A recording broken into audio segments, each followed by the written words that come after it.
Oi, carinhos! Olá, como estão? Lembra que a tia fala espanhol também? Bom dia, tudo bem com você? Olha só, a gente vai retomar aqui, né? Prosseguir com a apostila. Vamos agora pro módulo 9, tá bom? É, a gente vai falar agora sobre lendas africanas, continuar essa questão das lendas, tá? E aí, a gente viu lá no módulo 8 as lendas brasileiras e tal, a gente sabe que é uma questão cultural, né? E aí, o que que a gente não pode esquecer? Que essas lendas, elas são motivadas por toda uma cultura que fez o nosso povo, né? Houve aí uma miscigenação desse povo, junto os indígenas, né? Junto com os africanos que vieram, junto com parte dos europeus, no caso os portugueses que chegaram aqui, e fez hoje o que a gente é como nação. Essa cultura é muito dinâmica por conta dessa grande variedade de cultura, porque a gente foi bombardeado com várias, né?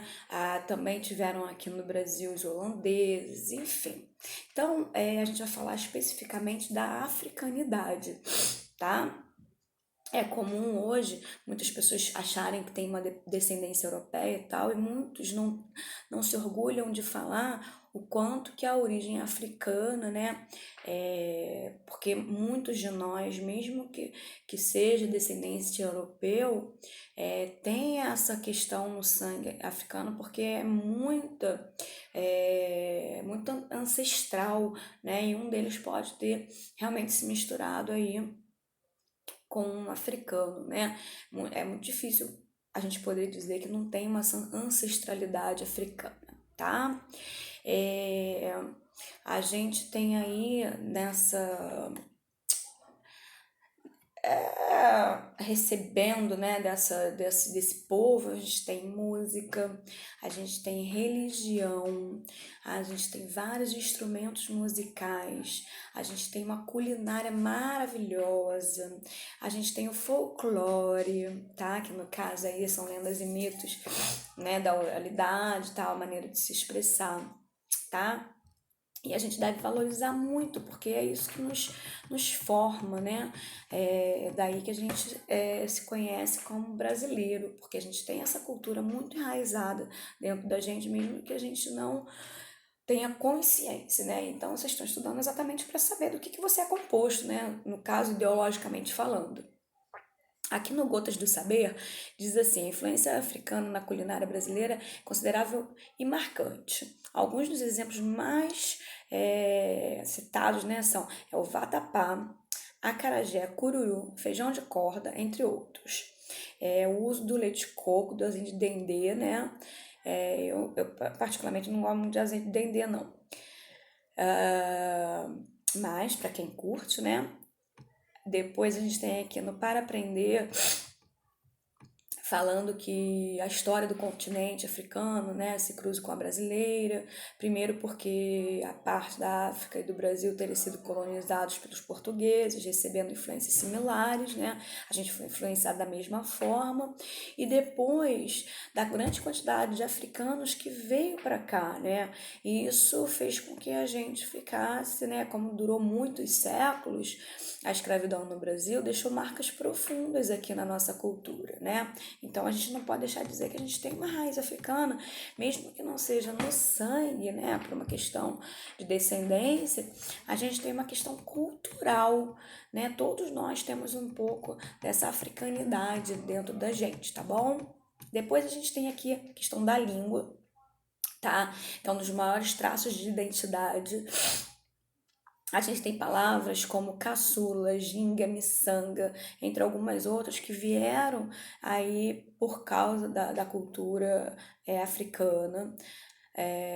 O idioma tem a língua oficial português, né? Alguns africanos são Angola, Cabo Verde, Guiné-Bissau, Moçambique, São Tomé e Príncipe.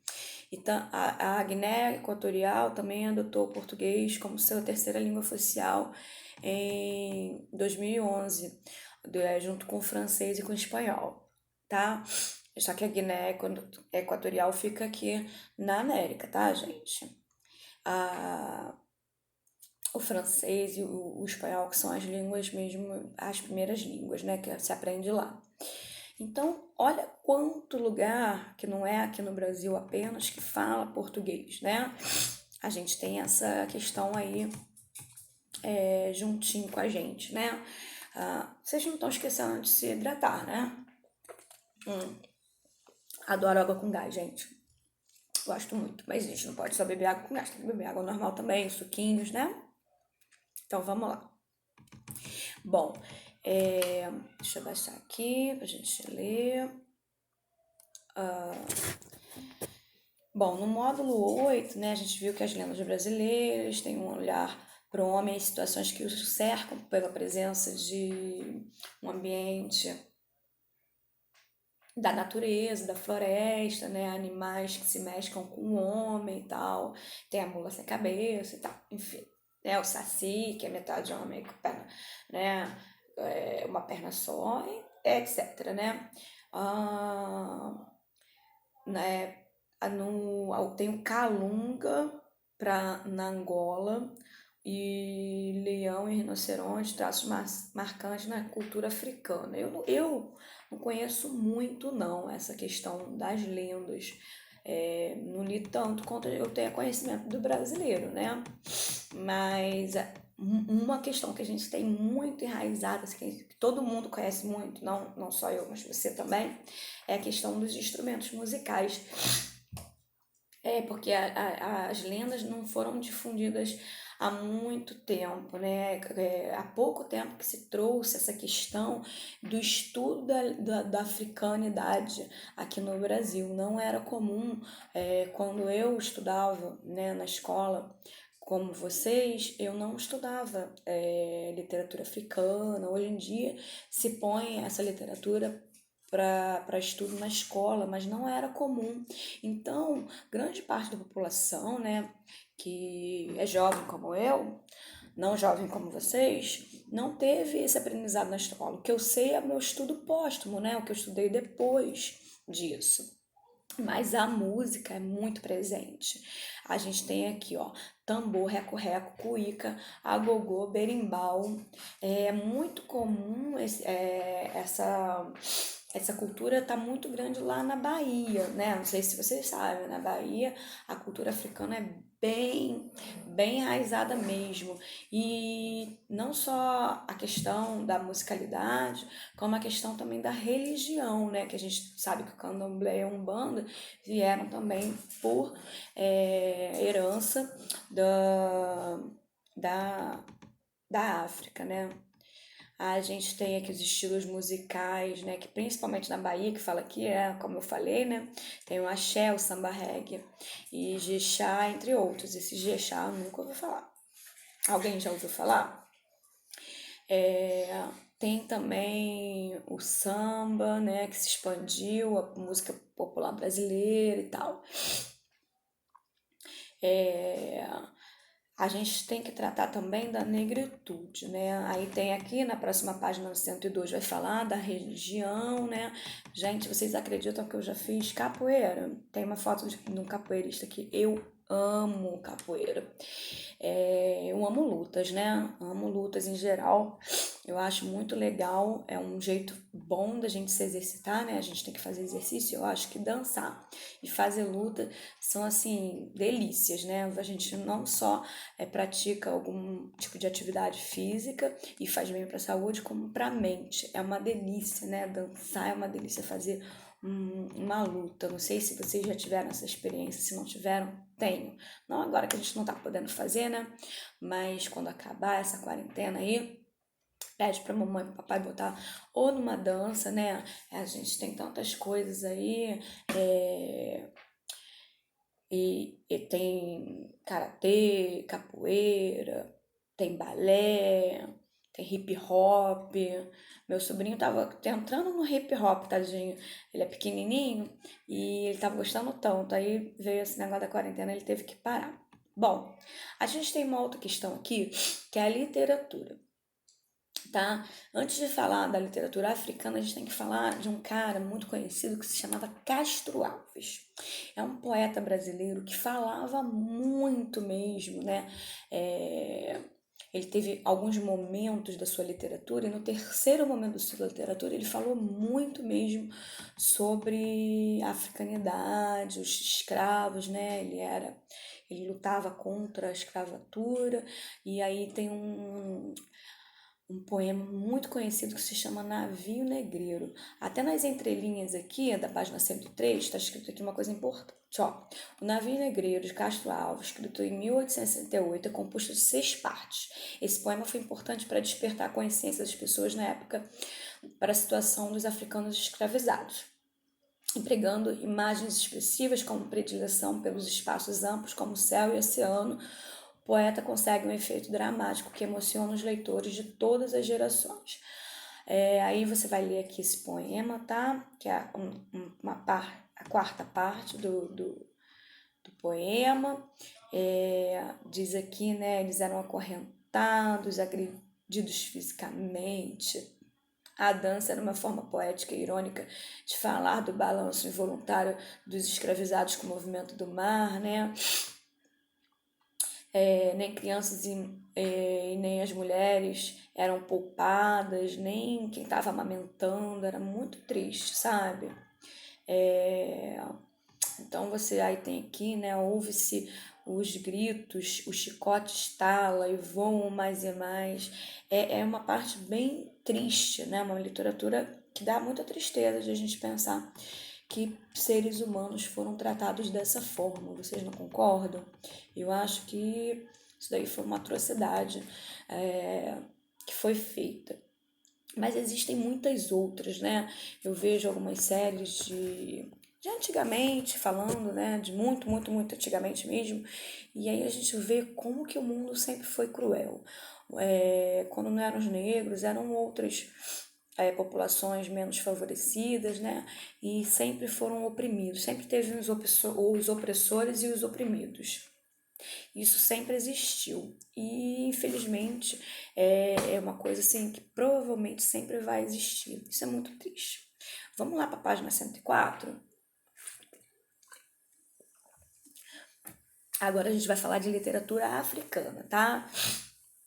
A gente não tem como falar de literatura africana sem falar de negritude, né? A ideologia da valorização da cultura negra em países africanos, com populações afrodescendentes expressivas que foram vítimas, né, daquela opressão colonialista, né, quando o Brasil era colônia e tal, colônia de Portugal, tá? Aí tem um texto aqui, né, que é para refletir, que eu achei bem bacana.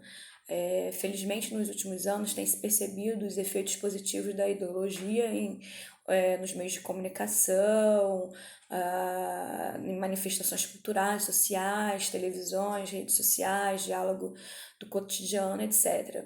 Os afrodescendentes têm demonstrado muito orgulho de sua origem, têm alcançado posições de destaque na sociedade, manifestando diversos elementos das culturas africanas que não eram conhecidos e tal.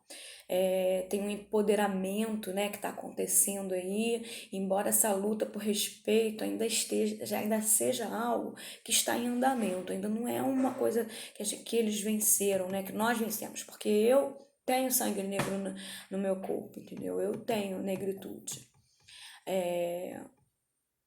Um exemplo dessa mobilização se deu em 2019, quando Machado de Assis completaria 180 anos, reconhecendo, né, surgiu um movimento de reconhecimento de sua verdadeira cor negra, já que na época de Machado o preconceito era muito intenso e raramente negros alcançavam um alto patamar cultural e artístico que ele atingiu.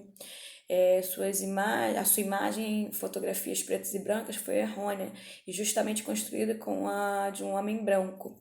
E com o início da impressão de sua fotografia colorida, passou-se a conhecer a sua verdadeira etnia, com a importância da identificação de valorizar esse grupo, né? Porque aí vocês vejam aí a foto dele em preto e branco, você não tinha noção de que ele era negro, já quando é colorida você sabe que ele era negro. E aí é uma valorização de alguém que teve uma posição social, né, valorizada, e saber que o negro alcançou isso. Isso faz com que outros negros, né, queiram lutar mais, saibam que eles podem sim alcançar, como qualquer pessoa, eles são como qualquer pessoa, né, só que existe uma população, parte da população, que não acredita, né, que negros e brancos sejam iguais. Isso é um erro, né? Um erro muito grande. A literatura colonial, que era a literatura que estava aqui na época, né, em que a gente estava sendo colonizado aqui no Brasil, a gente estava sendo colonizado, tem início no século XV e tal, desenvolveu até a segunda metade do século XX. Aí, com isso, tem a tradição oral, né, que se faz aí, que foi assim que a gente sabe da criação de mitos e lendas, aí que estão entrando, né, de fato. É comum que os contos sejam compartilhados em narrativas orais públicas nas praças dos povoados. Esses contos tratam de mitos da criação e lendas ou fábulas de animais, contos de princesas e príncipes, assim como a gente vê na literatura de qualquer outro país, tá? As lendas pertencem à tradição oral popular, conforme a gente já viu lá no módulo 8, e entendemos que algumas lendas do folclore brasileiro dialogam com lendas africanas, porque o que acontece, né? As lendas, elas são criadas por uma cultura, um povoado e tal. E aí, claro, se a gente conviveu com muitos africanos, é comum que aquilo dali que era um povoado, indígenas, com alguns portugueses e africanos, e isso é que compôs aí as muitas lendas que a gente tem hoje. Então existe esse diálogo entre lendas africanas e lendas brasileiras, né? É claro que é uma lógica, né? Uma essência aí que existe um folclore, no caso, que a gente chama de afro-brasileiro. E agora a gente vai ter aqui uma situação problema, né? Onde vocês vão aplicar o conhecimento aqui, ler o título, o texto, o tambor, para poder responder algumas questõezinhas que tem aqui, tá? Aí o tambor, né, vem aqui, diz a lenda que um país africano chamado Guiné havia macaquinhos de nariz branco e blá blá blá blá. Vocês vão ler, eu também vou ler, claro, e vou responder aí até a número 3. Depois você vai ler o Negrinho do Pastoreiro e vai responder. Tem glossário, não esquece de ler o que está no glossário, porque você não entende tudo, né? E você vai responder até a questão. Deixa eu ver aqui até qual questão que vai. Acho que é a 8. Isso, até a 8. Depois você vai desenvolvendo as habilidades, fazer aquela marcação, né? Aquelas de múltipla escolha, tem tirinha, tem um poeminha, e quando eu digo poeminha não é menosprezando o poema não, tá, gente? Dizendo que é um pequeno poema. E vai fazer aí, tá bom? Até a 108. Uma beijoca, fiquem com Deus.